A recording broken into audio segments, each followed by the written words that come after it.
Hey, this is me building and strategizing my 400k per year profit solo consulting business right in front of your eyes. And the way that these videos work is that I start with some questions from the audience, which means that you can ask a question down below and then I'll answer it in tomorrow's video. Then I show you my business stats, so my revenue, cash collected, growth of my social channels, and the cost that is required of running the solo consulting business that I'm currently running. Then after that, we dive into my to-do list, so basically just what I did today and what I'll be doing tomorrow. And then some live strategy. This is basically just me looking at the bottlenecks and the problems that I'm facing inside of my business and then brainstorming out loud on how I plan to solve them so that I can get to $1 million a year in personal profit while only taking calls 3 days a week with clients I consider friends while operating my business at 85% profit margins, because that is the ultimate goal, right? So first thing on the agenda is getting right into questions. So that's why I head over to my daily update YouTube channel. I go into community here, and then I scroll all the way down until I haven't interacted with a comment. So yeah, we have the first question here from Jake, the Danish guy. I assume you're Danish, bro. So welcome to the channel. Great content. What software do you use to keep track of your to-dos? And Health then, who is probably also Danish, is I think it's called Godspeed, the to-do list. And that is absolutely correct. I'll show you I'll show you it right here actually, Jake. So let me open up so you can actually see. So the way that it works is that it's controlled by basically how does it? It's keyboard shortcuts only. So I can easily create tasks and flip it around. So it's very nice. You can see all of the things that I, for example, did today. I'll show you when we get to the to-do list. But it's called Godspeed and it's extremely good. I have different categories where I categorize my task, ideas, and projects, and then I give it deadlines and dates. And then I just have a list to go through every single day, and that's how I get my work done. So I appreciate the question, bro. It is called Godspeed. It's pretty cheap actually. I don't pay a lot for it. I think I paid $49 for a whole year actually. Then we have the next question here, which is from QP. Good to see you again, bro. So appreciate the long answer, man. That's what I'm here for. Sounds good. How did you first develop your done with you framework and teaching methods for clients? Did you hash everything out before bringing on clients, or did you bring a few people on with a rough idea on what to do and then test it with them and improve as time went on? Thanks, man. So we'll take the first question here first. Well, the way that I go about launching my own consulting offers, programs, offers, whatever it is that I always just take my initial idea and then throw it into market, right? So back in September, I launched my own mentorship, and it was just like, hey, for the past 2 years, I've done this. So I've built my own coaching business called Short Form Society, teaching beginners on how to start an agency. I've done a few $1 million with that in revenue. Then I've scaled my own marketing agency. I've managed 14 full-time people. I've built my own personal brand. And now I'm opening up a mentorship where you can get time with me and I'll fix the bottlenecks inside of your business and I'll be your mentor. And that was how I sold the initial first 8 spots. And then I basically just like consulted and spent a lot of time with these people, right? Where I figured out the common problems, the common desired situations that they were all seeking. I paid attention to what kind of people that I attracted with my marketing and my framing. I basically just like took a look at these individuals and was like, is there any recurring elements? And there was, right? Most of them were similar to me, which means that they shared the same interests, they shared the same favorite tasks inside of their business, right? They all operated with info products, so they were either a coach themselves or they helped coaches scale. So info product was like the main driver that brought these people together, right? They all wanted to share content online, so they wanted to build a brand. They all of them wanted to have a more leveraged business instead of being stuck in one thing. Like all agency owners that came to me was like, Fred, we are stuck in done for you. We need your help to transition out of done for you. All coaches came to me and said, Fred, I feel like I'm leaving money on the table by not having a high ticket or a low ticket, and I feel stuck in my own business, right? So there was some recurring element that started showing up, which I could then tailor my own guides and frameworks for based on the things that I did in my own business while redirecting my marketing toward more of these people.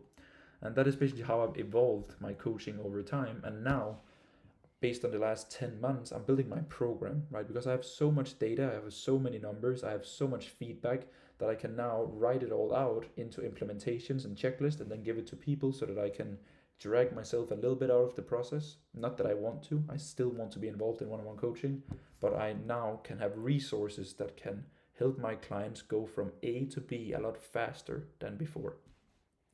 So that's overall how I did it, bro, right? So if we kind of like write it out here, right, it's like, it's basically, you need feedback from the market first, right? No matter if it's a coaching offer, agency offer, you need to take your idea and your concept and the thing that you're good at and then put it into the market, right? And then basically just what you do is that you evaluate, right? You basically look at the things that you put into the market, and you are like, what worked and what did not work. And it can be your deliverables, it can be your pricing, it can be the length of the program, it can be the clients you served, it can be the expectations you set, it can be the way that you structured it. Like, you get so much feedback, but a lot of people get stuck in step one. They never put something into market. Then the people that put something into the market, they are so stubborn that they're like, I'm always right, my thing is good, right? I'll never change my thing. It's the market that is something wrong with. Well, the market doesn't care. You need to adjust to the market, right? Of course, while sticking to your values and beliefs and the things that is important to you, because over time you will always attract the right people. If you continue to do these two things, so get feedback, evaluate, and then basically just improve, right? If you can continue this cycle of feedback from the market, evaluate it, so pay attention to it, research it, improve the product, and then get feedback again. And this will basically result in you having product, right? And now you're good to go. Then you can productize and get going, right? So very good question, QP, as always. Also, do you think you could beat Gary Vee in a fight? Absolutely not, bro. I am terrified of everything that has to do with fighting, speed, jet ski.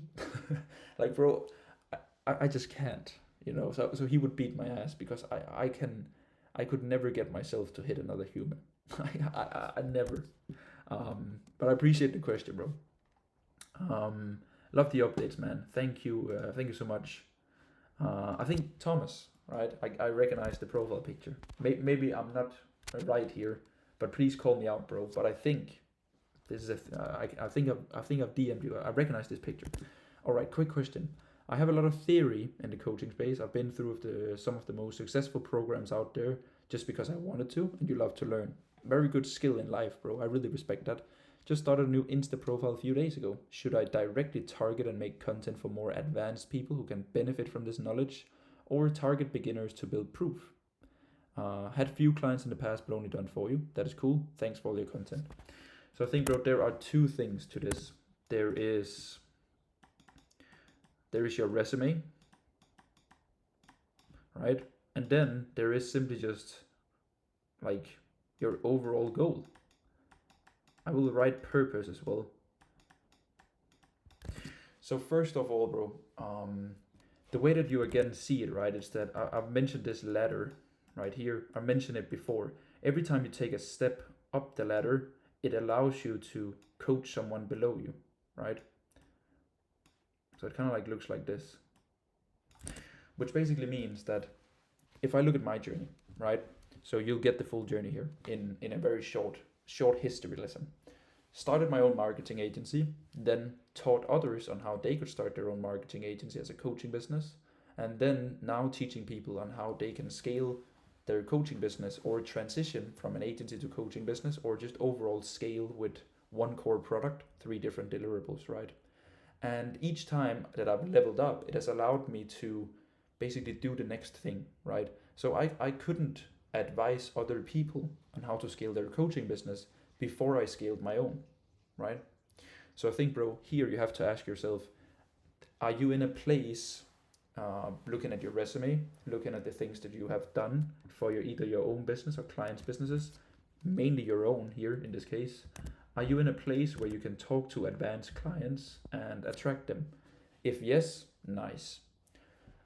Then the second thing that we wrote down was goals and purpose, right? You need to ask yourself, bro, would you rather work with beginners, or would you rather work business to business and work with established people? I think that's probably 70% of it, and then the remaining 30 is your resume. because bro, it's beginners content is definitely a lot different from more advanced stuff. I really enjoyed in the beginning making content for beginners, how to get your first client, how to take the leap of faith and start your own business, how to overcome that fear, how to create your first videos even though that you're scared, how to do these things, right? But over time there was such a large gap in who I was and what I was teaching, right? I was over here managing this big business and my content was teaching beginners, so there was a large gap, right? Whereas now I teach advanced people how to scale and I'm doing the same thing, so there's not a large gap anymore, which is very nice for me personally, right bro? So I think that's the thing that you need to figure out, man. Both markets work, both markets are great, but that's my advice to you on how you should go about and look at it. So very good question, man. I wish you all the best. Next question here from Bun Leap. Good to see you, bro. Hey Fred, how much should I charge for my paid community? I'm launching a free plus paid community, but we're just going to hype it up with my free access first. This is an interesting question which digs a little bit deeper into funnels here, okay? So let's start with first principle thinking. Why should you have a free community? Well, in my opinion, the only reason to have a free community is to separate your audience, right? So the majority of the time I use a free community and advise my clients on a free community is if they need audience separation, okay? Maybe, let's say, let's do an example here. You're an interior designer with 100,000 followers on Instagram, and now you want to start teaching interior designers on how to make money, right? On your Instagram, you've shared interior design, tips and tricks for the perfect home, all of these things over a long period of time. So there's a lot of people who follow because you have a cool Instagram. Maybe they follow because you're a mom as well. Maybe they follow because they love your styling. And maybe they follow if they want to make money from interior design. By you creating a free school group around exactly how to monetize and make money from interior design, you're separating your 100K audience and basically getting all the interested people in, which now you know these are interested buyers, right? The reason to why I don't have a free community is because I treat my YouTube channel and my Instagram as the free community, right? There is no need for me to do audience separation because I've only made business content around info and agency for the past 3.5 years. I don't have people in my audience that is there for the sake of anything else. Right, bro? So I think ask yourself if you really need a free community, because the reason to why you are creating a free community, bro, is to have a place for leads, right? But actually, bro, your Instagram and YouTube is your leads, all right? And you can actually DM them on Instagram and have a personal chat with them. So I think, bro, consider if it's worth going the free school route. I've seen a lot of people burn the bridge with it's simply too complicated, right? Because for me, for example, like I have 20K followers on Instagram, all of them are pretty relevant, I would say. If I did a free school, then it would be like, so it would be my Instagram and my YouTube, right? And then a free school, and then like a paid school, and then like mentorship. It would be a little bit too confusing. I want to end this answer, bro, with saying that there's no right or wrong, but you need to stick to it. You really need to commit to this thing.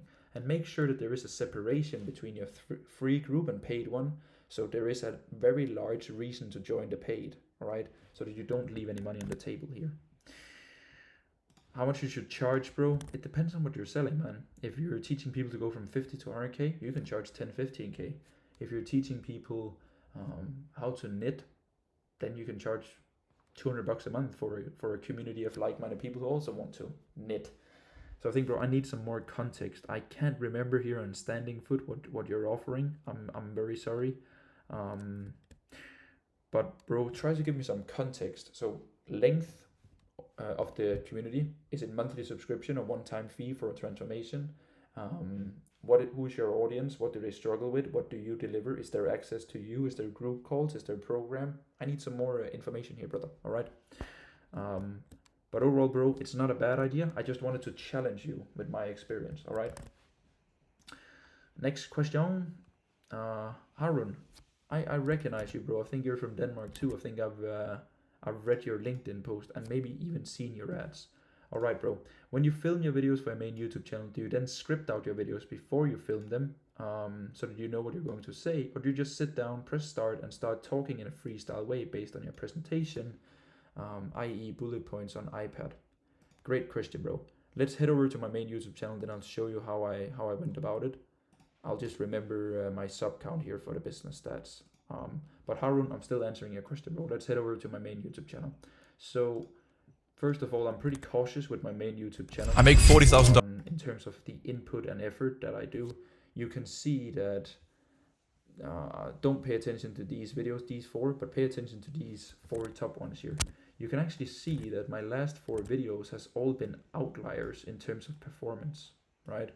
All of them have performed exponentially better than a channel of my size usually would, which is very, very good. So to answer your question, bro, in iPad breakdown videos, I always write down the outline of the entire video and also what I'm going to say in every outline. Then I draw it on my iPad. Then I record it one time without the camera for me to what I'm going to say. And then I record it with my camera on. So the iPad videos is a little bit more freestyled. So this one and this one.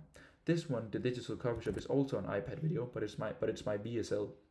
My VSL is one of the most important video assets you can have when you sell something online. So there's no coincidence in that. That is scripted word by word, also with iPad, but also with editing. And then I do these videos where it's more like sit down, head talk, which is nicely edited. And those are scripted word for word as well. I try to script most of my videos word for word. 1, I'm not native in English. 2, it makes me execute videos a lot better. 3, it makes me keep a clear DNA, open loops, reframing, analogies. Like it's no coincidence that these videos have this high of a performance. It's not luck. These videos are scripted down to almost the last word. And all of these videos have made me a lot of money inside of my business. And it's good content, if I have to say it myself. So I hope that helps, bro, with some insights in terms of how I go about scripting my content. All right, those were all the questions. I really appreciate the questions. Feel free to drop even more questions. Like it's a win-win. Next thing on the to-do list is business stats. So I open up the magic Excel sheet here. Then I zoom in a little bit so that you can actually see something, and I check OBS here. There we go, nice. So today is the 10th, which means that I track all numbers from the 9th. So the past 24 hours here, right? Main channel, 4 subs. My Instagram here has 21,033. Daily updates, it was 224, I remember. And revenue, I didn't make any money yesterday, which is all good. And then I remember I had an expense yesterday. Let me see. Oh, not that business. Here, $90 for vidIQ, which is the YouTube software that I use, that I just showed you actually for the outliers and so on. So quick thought process here on the numbers. I woke up today to some very good qualified Instagram followers, and I've actually been doing that for a long time. So even though, right, from the 4th of June till the 9th of June, we're basically at the same number here. But I know that there's a lot more qualified people following me, right? So you can see we gained 12, and then we basically dropped, and then we gained. But I know that these ones that have dropped have been replaced with good followers, because I post very specific content right now, very business related towards my model. So I know that it's good people ending up in my funnel. It's there's a lot of them who's verified. There's a lot of good leads there. That's for sure. All right, that was business stats. I'll show you exactly what I did today in order to grow my business. So I open up my to-do list so that you can, let me go into here so that you can actually see. Nice. You can see to-do list is empty, which makes you sleep better at night. So here's what I did.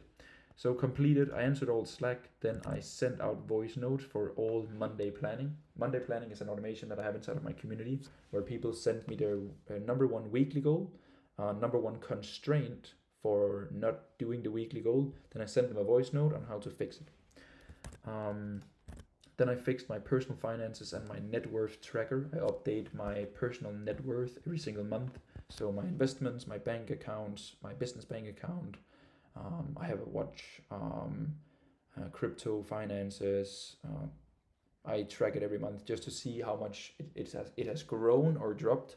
Fortunately, it grows every single month because I'm very cautious of it. I track all of my personal finances down to the last penny. Then I send out all agency clients invoices. I sorted bank statements and invoices since I created my new UAE company in September after I split up with my business partner. I just had to like get a grand scheme overview because of some personal finances stuff. I set deadlines for curriculum and levels for my digital coffee shop program, just like dig down even deeper. I upload Instagram reel. I sorted all finished reels that I've gotten from my agency and my editor, downloaded them and planned them out. Then I wrote copy for them. Then I posted client wins on my story, and now I'm doing the daily update channel here. That is basically it. So that was my to-do list and the things that I've done today. For strategy, what can we talk about today? What do you want to talk about? Now it's just me asking myself here. Maybe I'll run you through my main channel actually, and some of the how I go about mapping out content. I make $40,000. I liked Harun's question a lot here, so I think I can just like break down these videos on how I got the ideas and why I wanted to do them. I think that's a pretty good way of strategizing today, just like overall content strategy for my main YouTube channel, right? So you can basically see right on my channel that down here it was for my previous coaching business, right? So the growth operator model, this was when I was teaching people how to start an agency. So that was my first coaching business, right? Basically like proof. I made these raw videos when they were trending. This was a whiteboard. This was just like me yapping to the camera. Then I did how to start a digital marketing agency. If you have 0 clients in your agency, watch this video. So that was like very much beginner content, right? So when I launched the digital coffee shop, I knew that I needed a new content foundation, right? So first of all, I needed a case study that would fit my ideal customer profile. So I took someone who pretty much were identical to the most of the people that I help, between 8-10K a month. And then how I took him to 44K a month, which is basically the number that most people want to get to. And I actually took this guy from 8K to 44K a month. He's still my client. His name is Søren.